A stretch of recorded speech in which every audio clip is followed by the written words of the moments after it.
juste avant la vidéo, voici les dates de mes prochaines conventions. N'hésite pas à venir si c'est près de chez toi. Bisous. S'il y a bien un truc que je me souviens des cours de récréation de primaire et collège, c'était les échanges de cartes. Alors bon, nous à l'époque, il y avait Pokémon, il y avait Yu-Gi-Oh! Il y avait aussi forcément les cartes Panini pour la Coupe du Monde et l'Euro. Et là, ils nous ont sorti une édition Dragon Ball Super. Donc c'est des petits boosters comme ça en fait de cartes à collectionner et coller dans un album. Et le but forcément, c'est de toutes les collectionner. Et franchement, quand je vois ça, ça me rajeunit pas du tout. Je me revois encore quand j'étais petit, aller chercher mes petits boosters dans le tabac en bas de la rue. Chaque booster est vendu à 80 centimes. Pour 3,90 vous pouvez avoir du coup l'album plus quelques boosters et quelques petits cadeaux. Moi j'ai eu la chance de recevoir la version complète, donc que je vais déballer et découvrir avec vous. Comme ça vous pourrez vous faire un avis et décider ou non de collectionner ces cartes Dragon Ball Super Panini. C'est parti.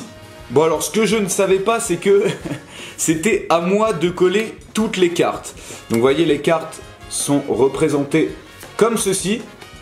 Je vais toutes les coller dans le livre et puis vous montrer à quoi ça ressemble. On se retrouve dans environ 1 heure pour moi. Nous revoilà donc. Alors ça m'a mis précisément 1h30 pour coller tous les stickers. Donc c'est parti, on va regarder ça ensemble avec tout d'abord le sommaire.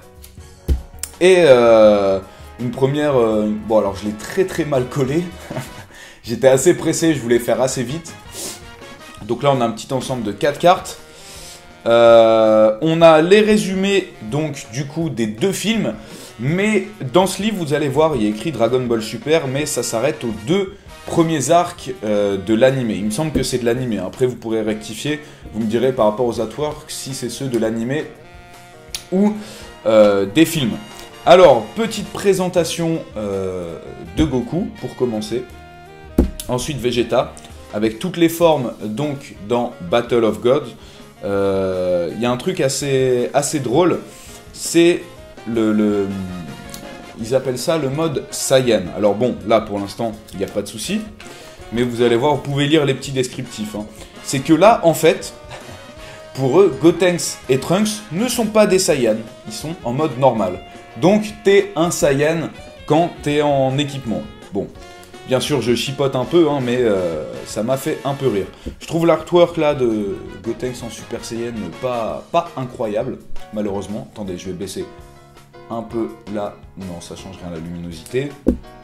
Donc là, on a Gohan. Donc tous les persos, comme je l'ai dit, de Battle of Gods. Ici, on a donc Pilaf, Mai et Shu. Hop, on continue. Beerus, bien mis en avant Beerus, hein, il a le droit à 5 cartes, dont 2 brillantes. Ici, on a donc Whis. Et après, une fois que les présentations sont terminées, vous avez que des captures d'écran de l'animé, avec un résumé de ce qui se passe. Voilà, on vous dit les jours tranquilles de Goku et sa famille, Beerus, dieu de la destruction. En fait, tout le film est découpé en petits screens.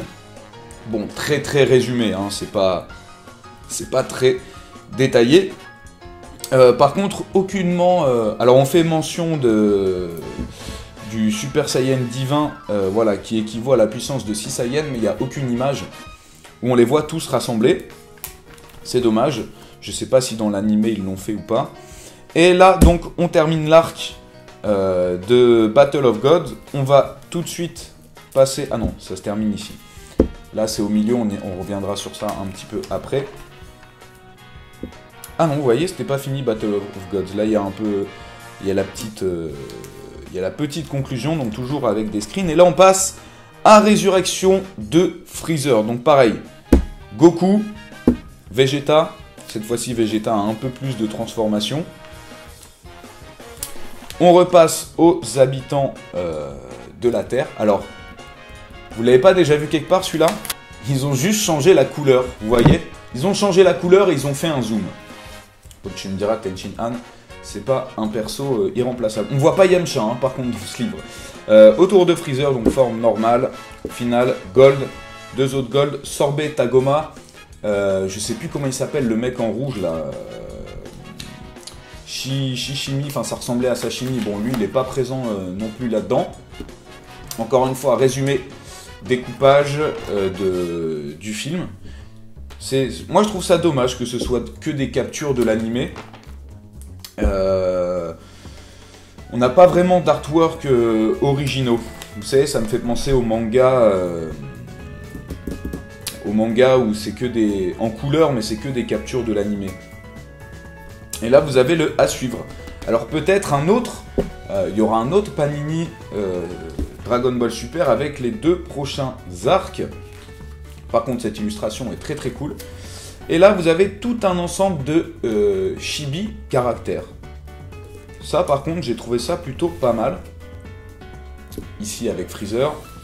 Là, toutes les formes de Goku. Vegeta Goku, très très mise en avant. Hein. Et juste là aussi. Alors, attendez, je vais décaler un peu.